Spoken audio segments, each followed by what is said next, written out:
and it feeds money directly down to grassroots so that people can actually take control of their environment, their development, and put their projects on the table. The Convened Trust will give young people that opportunity to visit a safari or a lodge to see what happens, what job opportunities are there, so that when they grow up, they also learn or study along those lines so that they can also be employed in the tourism sector. And our aha moment is when one of the young boys that we started with in our mentorship program, who comes from a family of poachers, when we went for an exposure trip, he was so inspired. He was informed too by then and said, when I grow up, I also want to work in the wildlife conservation space.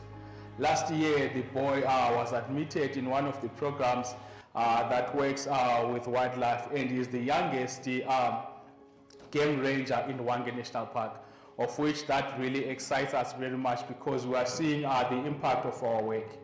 While women's advocacy training is being carried out to protect them, women are being upskilled in other areas that will result in self-sufficiency. At GGF, we have this program called GAGGA, which is about gender advocacy. And this is a 10-year program that just came to an end. And that was driving funds to grassroots communities that were women-led organizations or organizations concerned with women's advocacy in the eco-justice space. We formed DZSET after realizing that women were left behind in terms of economic development. There are issues of environmental pollution, destruction in Penalonga, and we set up a community watchdog. We call them environmental ambassadors, and we trained them, those environmental ambassadors. They were women only. And we trained them so that they raised their voices on environmental injustices that was taking place in their communities. So during, after we trained them, we are happy that they were able to write a petition to the local government, to the council, the Mutasa Rural District Council, about the water pollution and shortage of water in their community. And the petition was successful, and they went to the court. Those women we trained, they went to the court about this issue, and they won the case, and the water was restored back, and that is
baby elephants to China.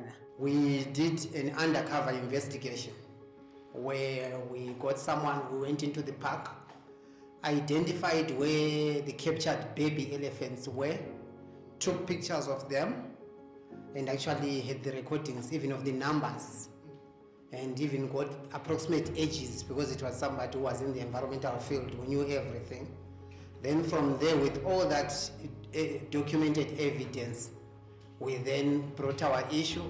That's where we got to know how best Zela can help us. They directed us where we could get legal representation for that, and we went to court we won that court. The baby elephants that were supposed to be shipped to China were never shipped to China.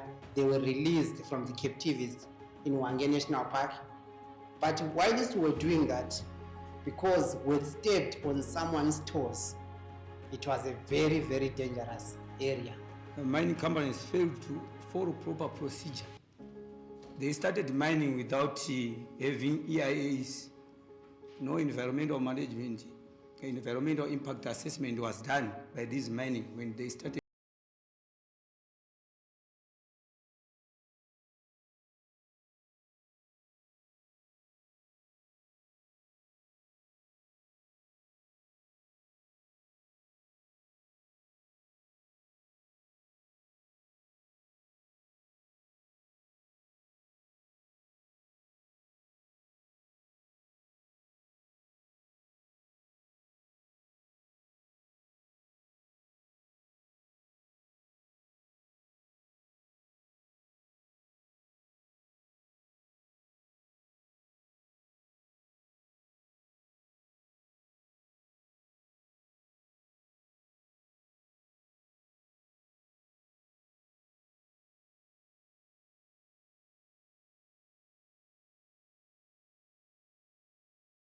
Is a small grant program. So we are only giving people a small amount of money, and what we have seen that they have been able to do with that money is extraordinary. So it's very clear that the model of grant making works, and giving, rather than having small numbers of people with large amounts of money, having large amounts of grassroots grantees with small amounts of money enables them to do what they need to do at the community level. In 2023, Global Green Grant funded Futurepreneur to do the capacity building training for the mining hosting communities, which is in Mufrila and Chingola, to address the mining impacts. After that funding, we had to train 55 women and men in human rights and compensation mechanism. This has resulted into the impacts you are seeing today. We don't get to meet grantees every day. So this was a wonderful opportunity for grantees to come together and for us to see them, for them to meet us, but also for them to meet each other. And that was my impression of today and the last 2 days, is that we have seen grantees come together, find common ground, and look at how they can collaborate strategically going forward to advance their struggles. It's unfortunate that much of the work that we do, it's in isolation. You're doing your work in Zambia, I'm doing my work in Zimbabwe. We have different thematical areas. But if GGF can organize a strategic grant for us to push these environmental issues as a collective voice, I think it will go a long way in putting pressure on our governments so that they respond to the demands that are coming from communities. We need to work on programs or projects that goes beyond funding, so that we are not always seeking for granted funding, but let's work together in our communities. Let's learn together from what others are doing, so that we have sustainable programs that really have an impact and goes beyond funding. I've just realized there's so much collaboration that can be done. As much as I said what I'm doing, and it can collaborate with what the next person is doing, and I realized I can even pitch more. My mind got so open and to create something else that we can do as an organization to go forward. So it made me start thinking, what I've done, what can I do next? And so after 10 years, there was an evaluation of the program, and today's workshop was about presenting the evaluation results to the grantees and for them to discuss and reflect on what the success of the grants has been, and to also think about what would be the next steps for them. We would also want you, civil society organizations, to equip us with the knowledge on corporate social accountability.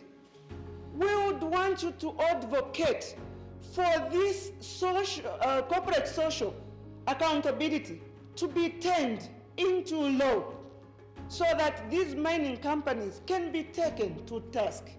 They can compensate us when a damage has been done. Some of the challenges that we faced in the previous implementation of GGF programs are like the resources that were available to us were not enough to cover.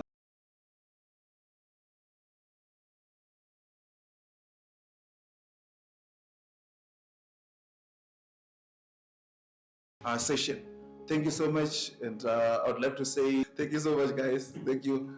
This is the positive outcome that we can actually share, and we are actually grateful for the different cycles that the GGF is actually, giving us, and the different and the chances that we are having to actually improve on the projects that we are doing. It is clear that the GGF's initiatives continue to register great success in the training, capacity building, advocacy, and holding authorities to account. It is expected that with more support, the fund's impact will be felt even more widely. With more support, the fund's impact will be widely felt.